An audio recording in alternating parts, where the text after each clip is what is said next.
नमस्कार। आप लोगों से मैंने एक बात कही है कि आप लोग सिर्फ और सिर्फ मेरे सामाजिक परिवार का हिस्सा बनते जाइए, मुझे ताकत दीजिए, मेरे साथ आइए, बाकी का काम मैं करता रहूंगा। और इस वक्त का सबसे महत्वपूर्ण कार्य क्या है? चीन को समझना, चीन के बारे में दुनिया में कुछ भी हो रहा है तो उसकी जानकारी आप तक पहुंचाना। और भारत में जो कहें कि लोगों के मन में ऐसा कुछ है कि चीन कोई चमत्कारिक देश है, कोई ऐसा काम कर दिया है कि उसके सामने कोई टिकता नहीं है, अमेरिका भी अब उससे डरने लगा है, कुछ इस तरह की एक मानसिकता हम भारतीयों की बन गई। लेकिन ऐसा है नहीं। और ये मैं लगातार आपको अलग अलग उदाहरणों से दुनिया भर में जो अलग अलग खबरें हैं, और चीन के खिलाफ जैसे ताइवान ही खड़ा है, वियतनाम ही खड़ा है, हांगकांग में लोग खड़े हैं, तिब्बत के लोग प्रदर्शन कर रहे हैं, दुनिया भर में चीन के खिलाफ लोग तैयार हैं, लोग लड़ रहे हैं। भारत सीमा पर लड़ रहा है, देश के भीतर लड़ रहा है। लेकिन एक बात सोचिए, जब मैंने उस दिन आपसे जूम चाइनीज ऐप पर जब मैंने उसका विस्तार से बात की थी, और उसकी सीड मनी एक भारतीय सुब्रा एस अय्यर की लगी है, ये मैंने आपको बताया था। लेकिन जब गहरे चीन के काम के तरीकों में उतरते हैं तो धीरे धीरे समझ में आता है कि नहीं, लड़ाई तो चीन से बड़ी दूसरी तरीके की लड़नी पड़ेगी। और चीन ने दुनिया के लोकतंत्रों का फायदा उठाकर वहां किस तरह से घुसपैठ की है, और चूंकि चीन ने अपने नागरिकों का इस्तेमाल किया है, अब वो कैसे कैसे किया है वो आप खबरें सुनते हुए समझ में आती हैं। अभी उसी तरह की एक खबर पर मैं विस्तार से बात करने वाला हूं। इससे आपको चीन की जो साजिश है दुनिया के खिलाफ, उसका अनुमान लगेगा। भला हो कि दुनिया थोड़ा पहले जाग गई, और जिसको हम लोग बार बार कहते हैं कि एक बड़बोला, सनकी, पता नहीं कैसा कैसा विश्लेषण ट्रंप के लिए हम लोग इस्तेमाल करते हैं, दुनिया भी इस्तेमाल करती है, खुद अमेरिकन इस्तेमाल करते हैं। लेकिन उसी बड़बोले सनकी ट्रंप की वजह से चीन का असली चेहरा लोगों के सामने आ रहा है। चीन ने जो कहें कि मीडिया के जरिए जो अमेरिका में गड़बड़ करनी शुरू की, जो डेमोक्रेसी का इस्तेमाल करके लोकतंत्र में ही लोगों की आस्था खत्म करने की कोशिश की, उस सब पर अमेरिका ने तेजी से एक्शन लिया। वहां के जो मीडिया हाउसेज हैं उनको चाइनीज मिशन कहा। और आप सोचिए कि ये सामान्य नहीं है। अमेरिका ने लगातार हुवेई पर कई तरह के रिस्ट्रिक्शंस लगा दिए, ZTE पर कई तरह के रिस्ट्रिक्शंस लगा दिए, कई काम किए। हांगकांग के साथ कहा कि अगर ये नेशनल सिक्योरिटी लॉ पास हो जाता है तो वो प्रिविलेज नहीं रहेगा।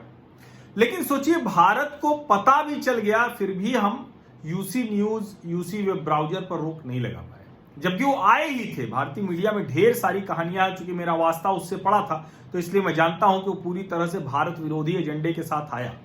अब कोई ऐसी चीजों का कोई पक्का सबूत नहीं होता है, लेकिन वो इसीलिए आए।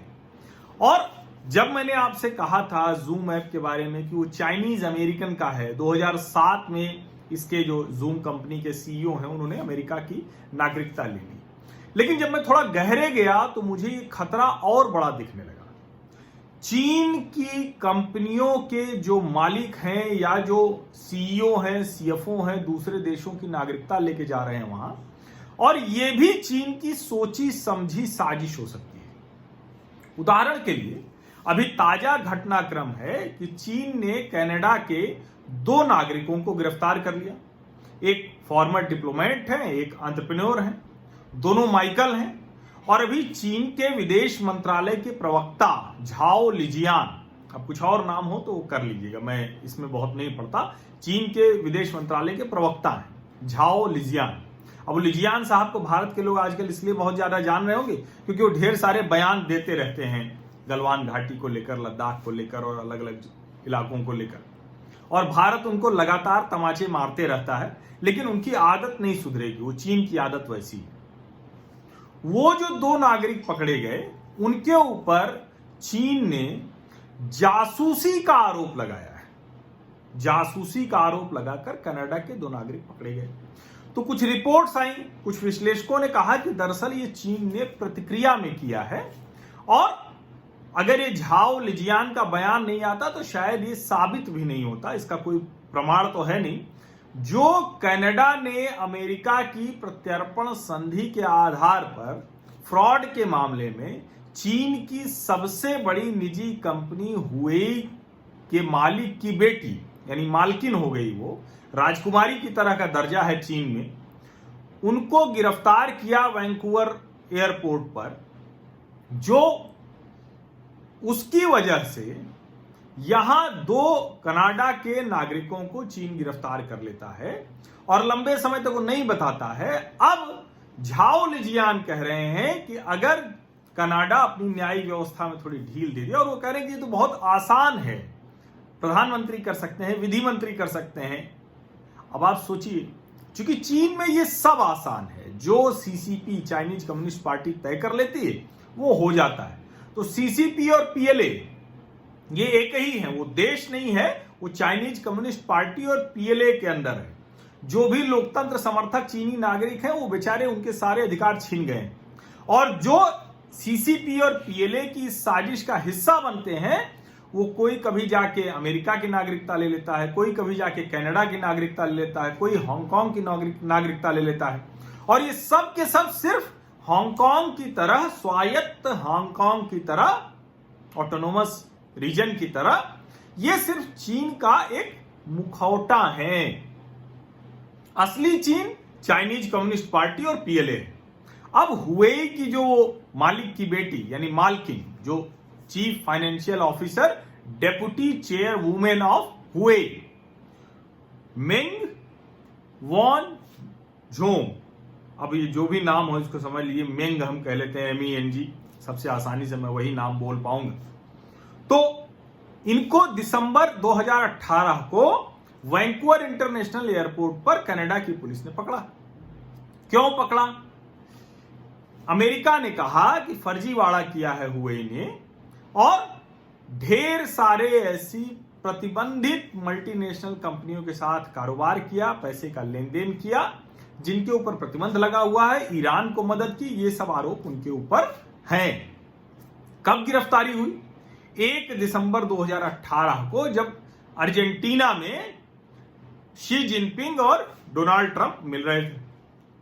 कहा जाता है कि अमेरिका ने कहा कि डिनर के पहले ही गिरफ्तारी हो जानी चाहिए, और चूंकि कनाडा और अमेरिका के बीच में प्रत्यर्पण संधि है तो गिरफ्तारी हो गई।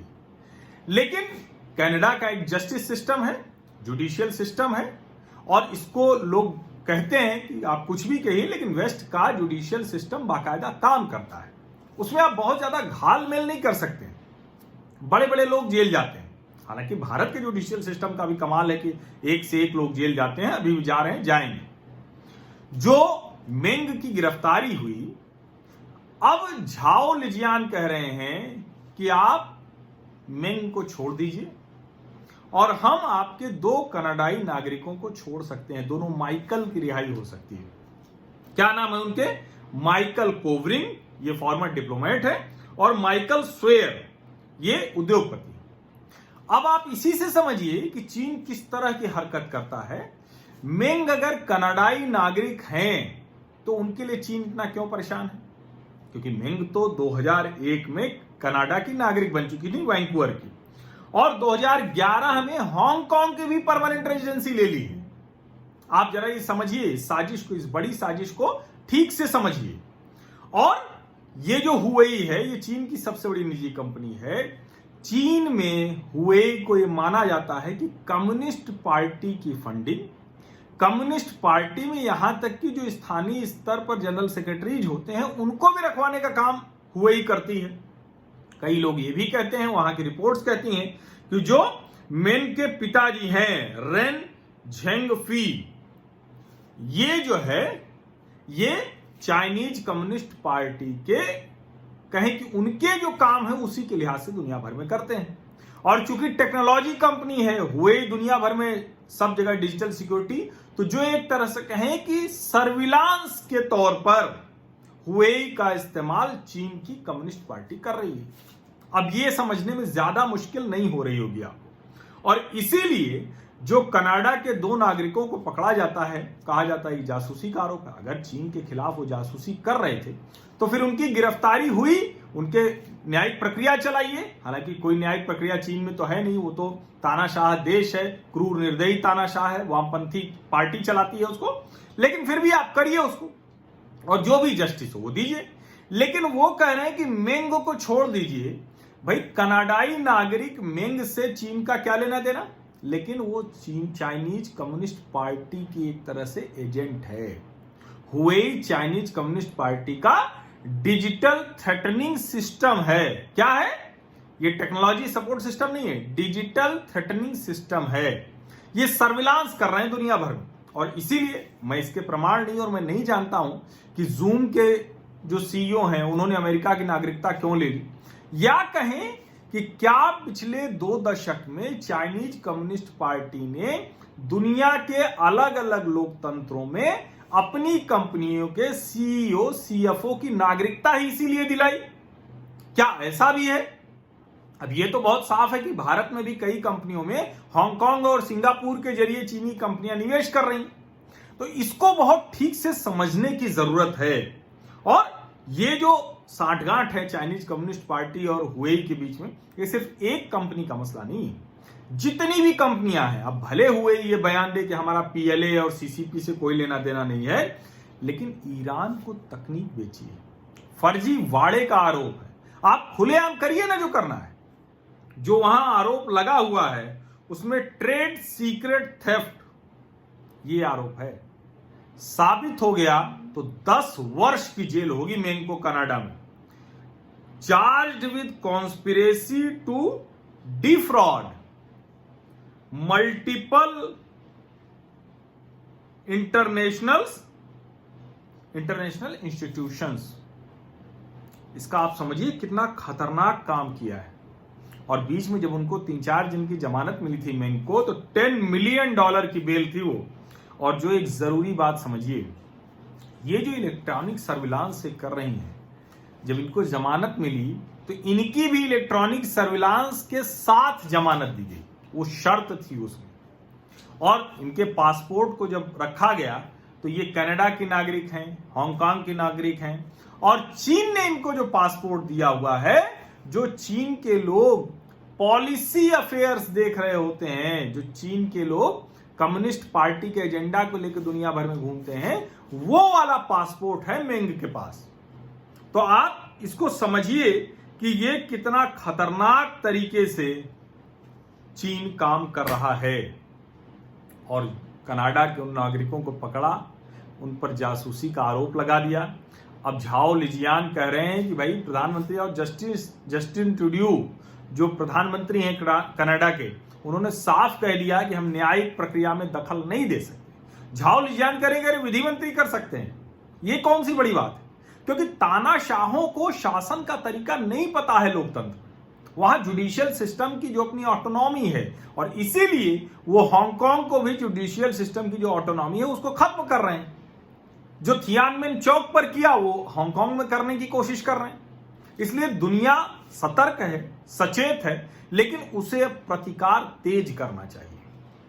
चीन की इस ताकत को जो बड़ी बड़ी कंपनियों के जरिए, जो एक समय में ब्रिटेन ने किया था, ईस्ट इंडिया कंपनी के जरिए दुनिया भर में कब्जा कर लिया था, ये काम चीन ने किया है। और लोकतंत्रों के लूप होल्स को, लोकतंत्रों में जो रास्ते होते हैं, उसका इस्तेमाल करके ये काम किया है। इसलिए इसको ठीक से समझने की जरूरत है, और समय रहते चीन की इन बड़ी बड़ी कंपनियों को अब ध्वस्त करने की जरूरत है। और उसमें आप मत डरिए कि 70% इसमें चीन का सामान आता है, 40% इसमें आता है, मोबाइल कंपनी का पूरा बाजार चीन के पास है। मत डरिए, अब जो आपके पास है रहिए, उसके बाद आप कोशिश कीजिए कि किससे काम चला सकते हैं। हम हिंदुस्तानी हैं, हम तो नेटवर्क में थोड़ा सा गड़बड़ हो जाती है और कुछ पैसे कम ज्यादा हो जाते हैं तो हम 4-5 नंबर सिर्फ इसीलिए लेते हैं, 1 साल भर बंद रख देते हैं, 6 महीने बंद रख देते हैं। तो आप इसको सोचिए, इसको इस तरह से समझिए। ये जो हुवेई की मालकिन की गिरफ्तारी हुई है, मैं बार बार मालकिन इसलिए कह रहा हूं कि वहां उसको राजकुमारी का दर्जा है चीन में। हुवेई की जो मालिक की बेटी है, ये सीधे चाइनीज कम्युनिस्ट पार्टी के एजेंट हैं। They are the real Chinese agents. और उसके बाद ये छोटे छोटे चाइनीज एजेंट्स भारत में, कनाडा में, अमेरिका में, हर जगह तैयार कर रहे हैं। भारत में भी ढेर सारे चाइनीज एजेंट्स हैं, तो इसलिए उन सबको पहचानने की जरूरत है। और इस जो कहें कि एक जो इसका खतरनाक राक्षस जैसा स्वरूप दिख गया है, अब इस राक्षस का अंत जरूरी है। आपको लगता है कि दुनिया भर में जो इस तरह की खबरें हैं वो आपके पास समय से आती रहें, विश्लेषण आपको मिलता रहे, तो आपसे मैं और कुछ नहीं कह रहा हूं। मैं किसी तरह की आर्थिक मदद की अपील नहीं करता हूं। मैं बार बार कहता हूं, मुझे आज भी सुबह से 5 मैसेज आए, प्रतिदिन आते हैं कि आप क्यों नहीं इसमें ज्वाइन का बटन लगा देते हैं कि प्रति महीने आपको कुछ लोग कुछ करें। तो मैंने कहा कि पूरी जानकारी मैंने दे रखी है। पेटीएम की जानकारी है, गूगल पे की जानकारी, और कोई अगर चाहता है तो मेरे व्हाट्सएप पर मैसेज करके मुझसे बैंक डिटेल भी ले सकता है। लेकिन ये मैंडेटरी मैं कभी नहीं करूंगा। तो आप चाहें तो आर्थिक मदद कर सकते हैं, क्योंकि ये अकेला प्लेटफॉर्म है जिसके जरिए मैं पूरी तरह से ये काम करता हूं, पत्रकारिता करने की कोशिश करता हूं। लेकिन मूल काम के लिए तो मैं अपील करता हूं। वो काम है कि आप सब्सक्राइब जरूर कर लीजिए, नोटिफिकेशन वाली घंटी जरूर दबा दीजिए, सामाजिक परिवार इतना बड़ा कर दीजिए कि चाइनीज कम्युनिस्ट पार्टी और पीएलए के हर प्रोपेगेंडा को ध्वस्त करने की ताकत आप मुझे दे सकें। और इस ताकत से मैं ईमानदारी से ये काम करता रहूंगा, ये भरोसा मैं आपको जरूर दिलाता हूं। तथ्य के साथ बात करूंगा, हवाई भावुकता वाली बात नहीं करूंगा, मार डालेंगे फाड़ डालेंगे, ये वाला नहीं होगा। तथ्य और तर्क के साथ जो हो रहा है दुनिया में, चीन की हालत कैसे खराब हो रही है, वो मैं आपको जरूर बताऊंगा। बहुत बहुत धन्यवाद।